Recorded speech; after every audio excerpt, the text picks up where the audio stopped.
Hello everyone. So I welcome you all at Inorganic by Adesh Yadav. Today is second lecture of chemical bonding. In last lecture we had discussed about the why atoms bond, make form bonds, and what are the ways to achieve the octet rule. In this class we have to discuss about the exception of the Lewis octet rule. So write down the exception of Lewis octet rule. In last class we had discussed about Lewis octet rule, and according to Lewis, every atom tries to attain 8 electrons in its outermost shell. It means every atom tries to attain inert gas configuration, right? But there are many molecules which exist in the nature which does not contain 8 electrons, which are the exception of Lewis octet rule. So let me start with first of molecule, हाइपोवैलेंट. क्या है भाई? हाइपोवैलेंट molecules. हाइपोवैलेंट का मतलब क्या है? कम, और valent मतलब valence electron, मतलब 8 से कम इलेक्ट्रॉन. तो सर ये किसके अंदर मिलेगा? जो सेंट्रल एटम होगा उसके पास कितने हो? Less than 8 electron. चलो लेस देन 8 इलेक्ट्रॉन, 8 से कम इलेक्ट्रॉन होगा किसके पास? सेंट्रल एटम के पास 8 से कम इलेक्ट्रॉन होगा. तो सर क्या मैं बोल सकता हूं बेरिलियम के BeH2, बोलो हाँ या ना, BeCl2, BeBr2, बोलो हाँ या ना. क्या मैं बोल सकता हूं BF3, BCl3, बोलो हाँ या ना. क्या मैं बोल सकता हूं AlCl3, AlBr3, AlI3. क्या बात समझ में आए?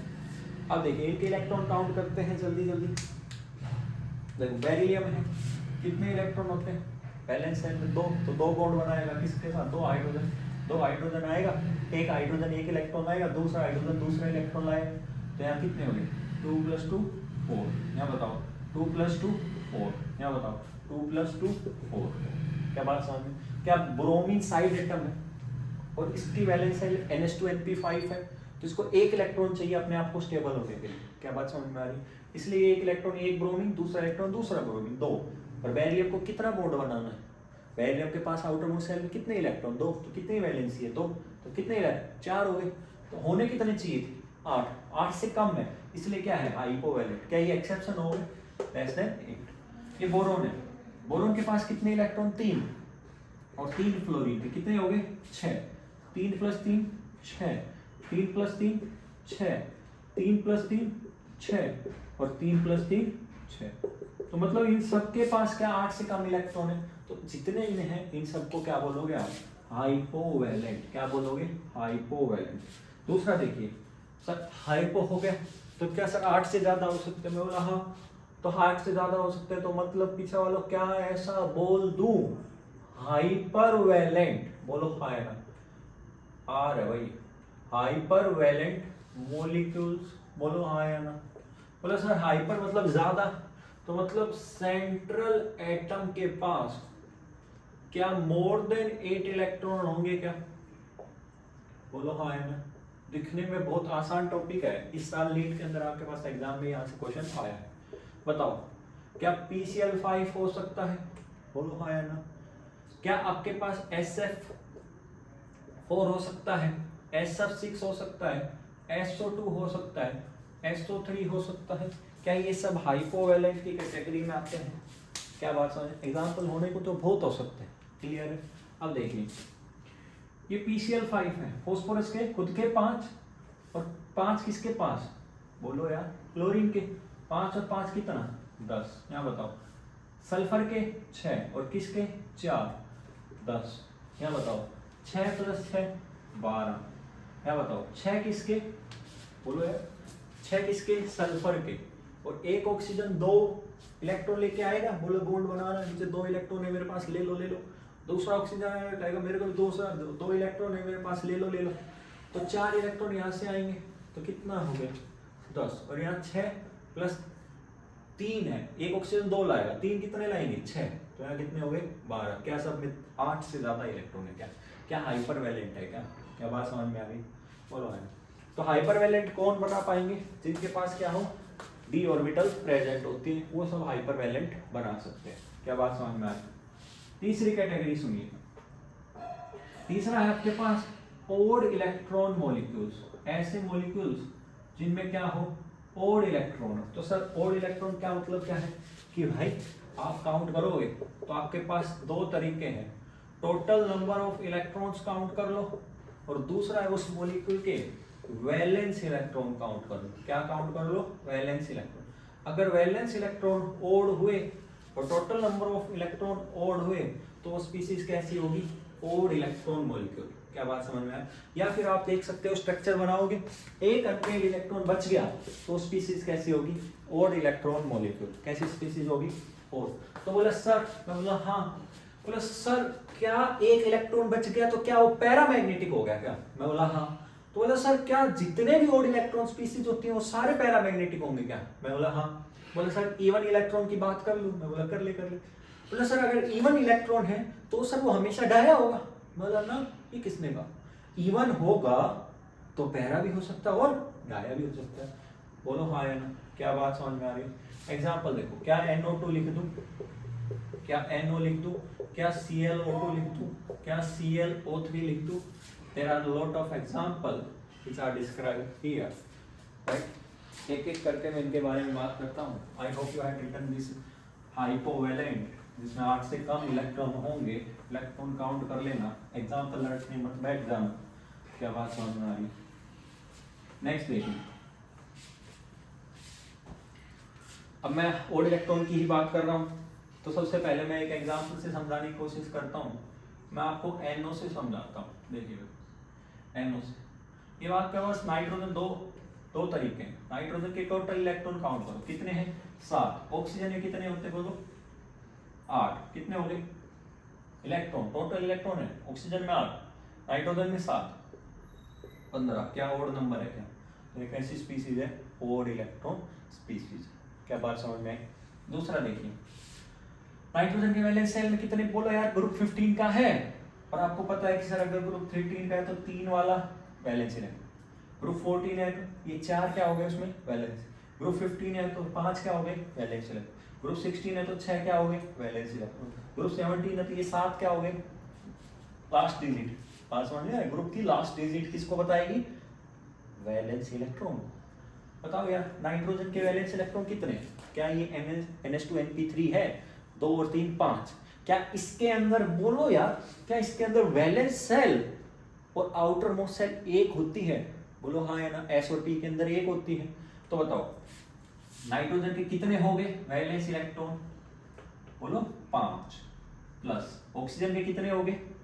6। ग्रुप 16 का कितने इलेक्ट्रॉन आ गए? 11।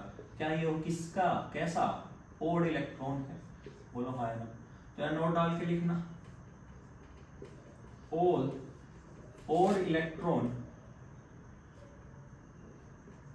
molecules are paramagnetic in nature, are paramagnetic in nature। दूसरा, even electron molecules पैरा भी हो सकते हैं या डाया भी हो सकते हैं। क्या बात समझ में आ रही? तो अगर इसमें इवन इलेक्ट्रॉन है तो वो कैसे हो सकते हैं? पैरा भी हो सकते हैं और डाया भी। एग्जांपल देखिए भाई, मैं नियोन की बात कर रहा हूँ, एटॉमिक नंबर इसका कितना है? 10, 1s2, 2s2, 2p6। आपको पता है सर वैलेंस सेल पार्टिसिपेट करेगी। s में कितने इलेक्ट्रॉन? 2 इलेक्ट्रॉन। p में कितने इलेक्ट्रॉन? 6 इलेक्ट्रॉन। क्या बात समझ में आ रही? क्या इसके पास 0 अनपेड इलेक्ट्रॉन है? और अगर 0 अनपेड इलेक्ट्रॉन है तो ये कैसा? डायामैग्नेटिक। दूसरा एग्जांपल देखिए, मैं ऑक्सीजन की बात कर रहा हूँ, एटॉमिक नंबर क्या है? 8, 1s2, 2s2, 2p4। क्या बात समझ में आई? क्या ये वैलेंस सेल पार्टिसिपेट करेगी? s में कितना? 2 और p में कितना? 4। 1 2 3 4। क्या ये 2 अनपेड इलेक्ट्रॉन बच गए? और 2 अनपेड इलेक्ट्रॉन बच गए तो क्या ये डायामैग्नेटिक है या पैरामैग्नेटिक है? कैसा है? पैरा। तो इवन इलेक्ट्रॉन का केस आ गया, और इवन इलेक्ट्रॉन के केस में या तो क्या होगा? पैरामैग्नेटिक होगा या कैसा होगा, डायामैग्नेटिक। पैरामैग्नेटिक क्या, डायामैग्नेटिक। क्या बात समझ में आ रही, लिख लिया होगा। नेक्स्ट देखिए भाई, नेक्स्ट एक एक्सेप्शन है जो आपके पास क्या है, सूडो नोबल गैस का। ये आपने सुना होगा, हेजान रूल पढ़ा होगा, पोलराइजेशन पढ़ा होगा, उसके अंदर एप्लीकेशन वाले पार्ट में आपके पास यूज आता है। चार्ज देखते हो, फिर डीपीएस लगाते हो, फिर साइज लगाते हो, इस हिसाब से आप हेजान रूल सोल्व करते हो। उसके अंदर आपने सुना होगा क्या, सूडो नोबल गैस कॉन्फ़िगरेशन। ठीक है, तो चौथा क्या है, सूडो नोबल गैस कॉन्फ़िगरेशन। इसका मतलब क्या है कि आपके पास आउटर मोस्ट सेल में कितने इलेक्ट्रॉन होंगे, 18 इलेक्ट्रॉन होंगे। वही जिंक की बात करता हूं तो जनरली एग्जांपल आते हैं इनमें Zn+2, कॉपर प्लस और गैलियम +3। क्लियर है, इसका आंसर कहीं डायरेक्ट क्वेश्चन नहीं पूछा जाता, बट एप्लीकेशन में इसका क्या आता है, यूज आता है। तो देखो जिंक +2 की बात कर रहा हूं तो पहले मैं जिंक की कॉन्फ़िगरेशन लिखता हूं, 1s2 2s2 2p6 3s2 3p6 और 4s2 3d10 होता है, एक साथ लिख देता हूं 3d10 4s2। अब बताओ इस कॉन्फ़िगरेशन में आउटर मोस्ट सेल कौन सी है, पीछे वालों, क्या इसमें highest quantum number outermost shell होती है, तो ये क्या होगी, बोलो, आउटर मोस्ट सेल हो। कौन सी सेल होगी, आउटर। पर आपको पता है कि इलेक्ट्रॉन यहां से निकलता है, पहले एस से निकलता है, उसके बाद n-1d से निकलता है। अगर आपसे पूछे इसमें वैलेंस सेल कौन सी है, तो ns और n-1d इज वैलेंस सेल। क्या बात समझ में आया। तो पीछे वालों कह दूं क्या, d के अंदर और f के अंदर आउटर मोस्ट सेल और वैलेंस सेल बराबर नहीं होती। क्या ये बात समझ में आई, बोलो हाँ है ना। अब बताओ मैं Zn+2 बना रहा हूं तो सबसे आउटर मोस्ट सेल ये है, यहां से इलेक्ट्रॉन आपके पास गया, कॉन्फ़िगरेशन क्या ये बची, क्या ये आपके पास अब आउटर मोस्ट सेल यही है क्या, इसमें कितने इलेक्ट्रॉन, 18 इलेक्ट्रॉन। कितने इलेक्ट्रॉन, 18 इलेक्ट्रॉन। तो इसको क्या बोलते हैं, सूडो नोबल गैस कॉन्फ़िगरेशन। क्या बोलते हैं, pseudo noble gas configuration. I hope ये आपने लिख लिया होगा। अब मैं आपको कुछ क्वेश्चंस करा देता हूं।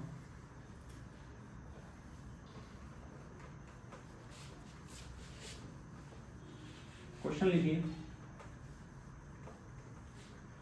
which of the following molecule follows octet rule, देखना, which of the following molecule follows octet rule, clear, which of the following molecule follow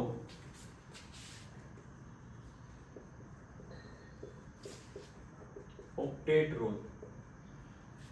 पहला ऑप्शन है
बताइए भाई।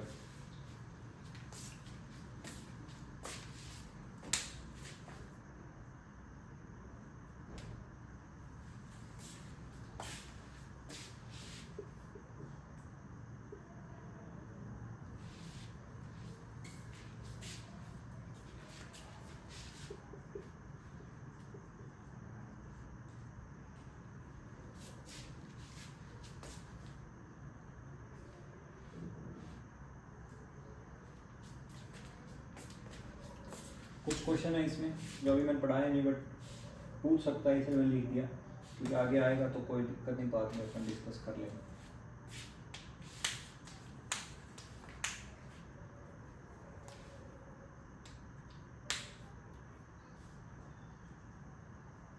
करें स्टार्ट। ये क्या होगा बताइए। ऑक्टेट रूल को कौन फॉलो करेगा? जिसके 8 इलेक्ट्रॉन। बात समझ में आई? बताओ, क्या BF3 करेगा? 3 और 3 6 इलेक्ट्रॉन करेगा? नहीं। 3 और 3 6 है, करेगा? नहीं। 3 और 3 6 है, करेगा? नहीं। 3 और 3 6 है, करेगा? नहीं। 3 और 3 6 है, करेगा? नहीं। ये करेगा? 4 कार्बन के और 4 क्लोरीन आएंगे तो 8, 4 और 4 8, और 4 और 4 8। तो ये भी करेगा, ये भी करेगा, ये भी करेगा। BCl3 करेगा? बताओ। नहीं करेगा। क्यों? बोरॉन के 3 और 3 किसके? क्लोरीन के। कितने इलेक्ट्रॉन? 6। ये कितने? 2 और 2 4। करेगा? नहीं करेगा। ये कैसा है? ओड इलेक्ट्रॉन है। ये कैसा है? ओड इलेक्ट्रॉन है। ये कैसा है? ओड इलेक्ट्रॉन है। BeCl2 सॉलिड में करेगा। क्यों करेगा? डाइमर बना लेता है। कब पढ़ाऊंगा? जब आपको डाइमराइजेशन पढ़ाऊंगा। 2 बॉन्ड पढ़े होंगे आपने, एक बनाना बॉन्ड पढ़ा हो, तो उसमें एक पढ़ते हैं कोऑर्डिनेट बॉन्ड। तो यहाँ ये कौन सा बॉन्ड बनाता है? Coordinate bond. जब हेलोजन आता है तो कौन सा बॉन्ड बनाता है? कोऑर्डिनेट। और साइड एटम एल्काइल ग्रुप और हाइड्रोजन हो तो कौन सा बॉन्ड बनाता है? बनाना। ये फर्क करने का तरीका है। और यहाँ BeCl2 है, ये बना लेगा, ये डाइ पॉलीमर डाइमर सब बनाता है। इजिली क्या होगा? ये फॉर्म कर लेगा, एक चेन बनेगी।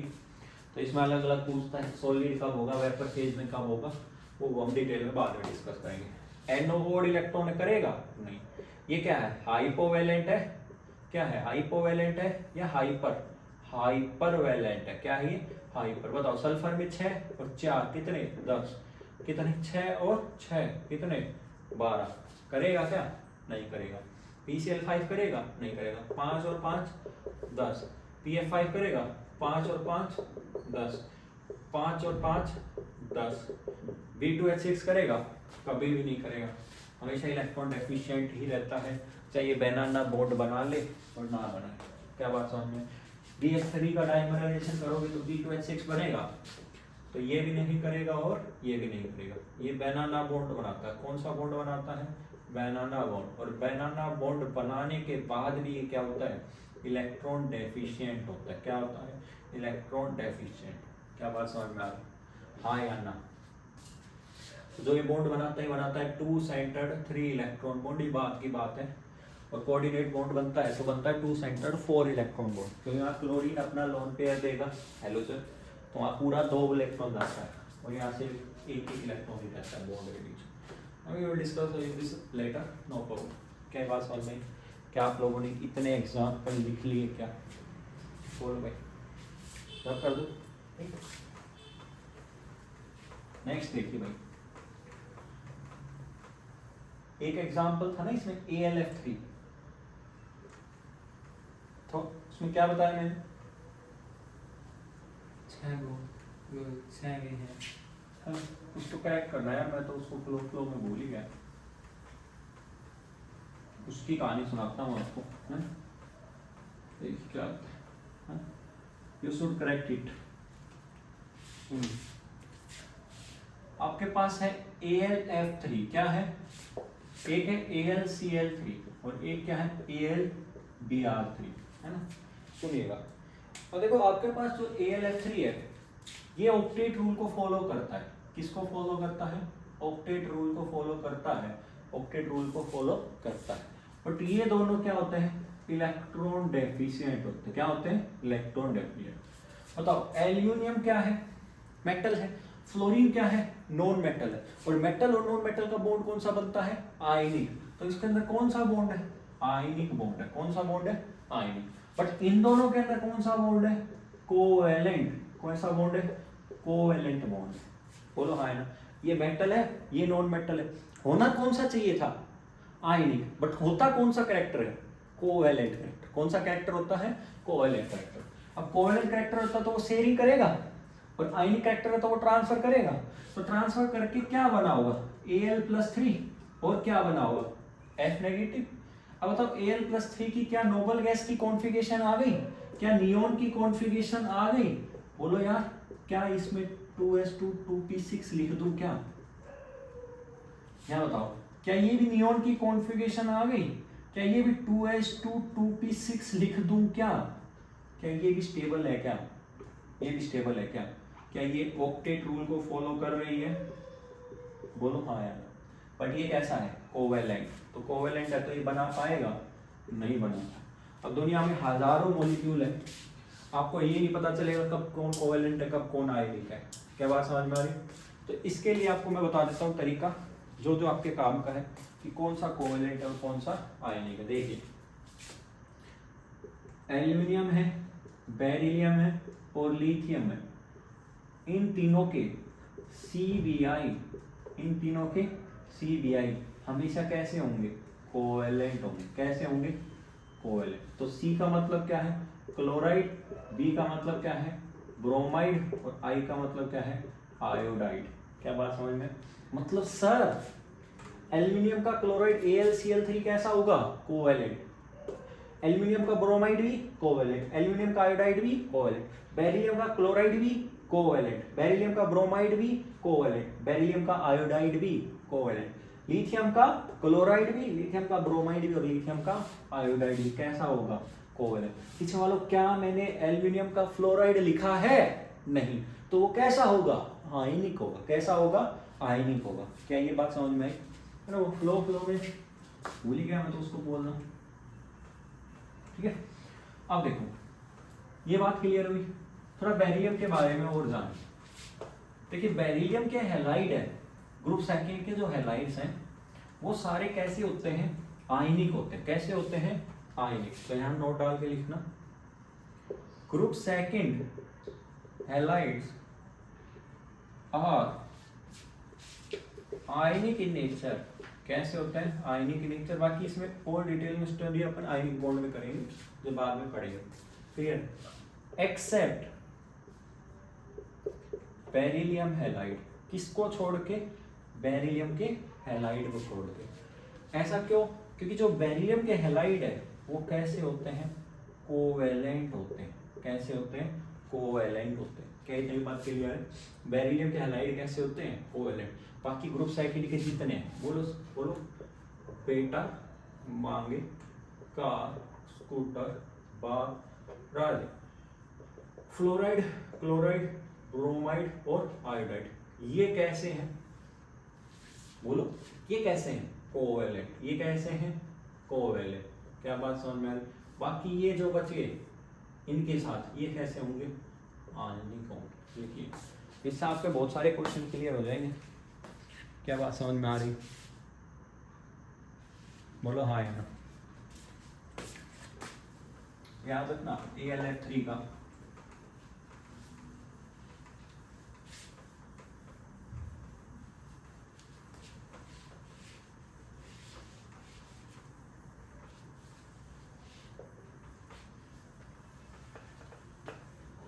नेक्स्ट देखिए, मैंने आपको एग्जांपल करा दिए, ये कॉन्सेप्ट खत्म हो गया, ठीक है। इसके बाद एक कॉन्सेप्ट सीखिए। मैंने बोला था, एक नाम बोला था आउटर मोस्ट सेल। क्या बोला था, आउटर मोस्ट सेल। और एक दूसरा नाम क्या बोला था, वैलेंस सेल। क्या बोला था, वैलेंस सेल। देखिए, आउटर मोस्ट सेल कौन सी होती है, बोलो, आउटर मोस्ट सेल सबसे बाहर वाली सेल। तो वो कौन सी होगी, जिसमें क्या हो, हाईएस्ट क्वांटम नंबर हो, हाईएस्ट प्रिंसिपल क्वांटम नंबर जिसमें होगा, वो कौन सी सेल होगी, आउटर मोस्ट। और वैलेंस सेल कौन सी होगी, shell whose electron participate in bond formation. participate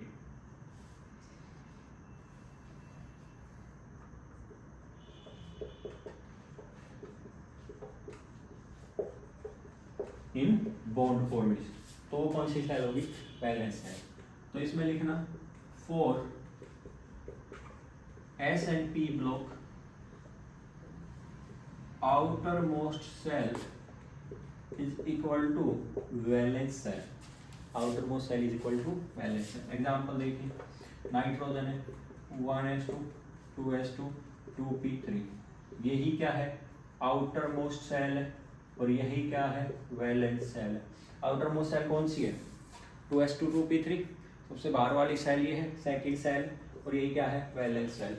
दूसरा एग्जांपल देखिए, sodium 1s2 2s2 2p6 3s1, क्या ये सबसे हाईएस्ट क्वांटम नंबर है? तो यह आउटर मोस्ट सेल कौन सी हो गई? 3s1। वैलेंस सेल कौन सी हो गई? 3s1। वैलेंस सेल में इलेक्ट्रॉन कितने हो गए? 1। तो एक ही बॉन्ड बनाता है। क्या बात समझ में आ गई? तो ये आपके पास क्या हो गया? एस और पी ब्लॉक के लिए हो गया। डी एंड एफ के लिए सेम नहीं होता, ये अभी इसकी जरूरत भी नहीं पड़ेगी, आप कोऑर्डिनेशन केमिस्ट्री में पढ़ोगे। For D and F block outermost shell is not equal to valence shell. Outermost shell is not equal to valence shell. क्या बात समझ में आ रहा है? For D block highest quantum number तो क्या होगा? आउटर मोस्ट सेल कौन सी होगी? हाईएस्ट क्वांटम नंबर जो इसका होगा वो आउटर मोस्ट सेल होगी, ठीक है। और वैलेंस सेल कौन सी हो जाएंगी? ns plus n minus 1d क्या हो जाएगी? Valence shell. क्या बात समझ में आ रही है? बोलो हाँ है। तो ये किसके लिए लिख दिया? D block. ये अभी जरूरत नहीं पड़ेगी, बताऊंगा, ठीक है। अब भाई इसमें आपका ये टॉपिक खत्म होता है, ऑक्टेट रूल खत्म है ना। आप कोई भी क्वेश्चन कर लेना। दो इंपॉर्टेंट एग्जांपल थे, AlF3 B2H6 BeCl2 सॉलिड में। BeCl2 सॉलिड ऑक्टेट रूल को फॉलो करता है, AlF3 भी करता है, B2H6 नहीं करता, ठीक है। और कोई बात इंपॉर्टेंट जो थी वो मैंने बता दी, तीनों बातें पता होनी चाहिए।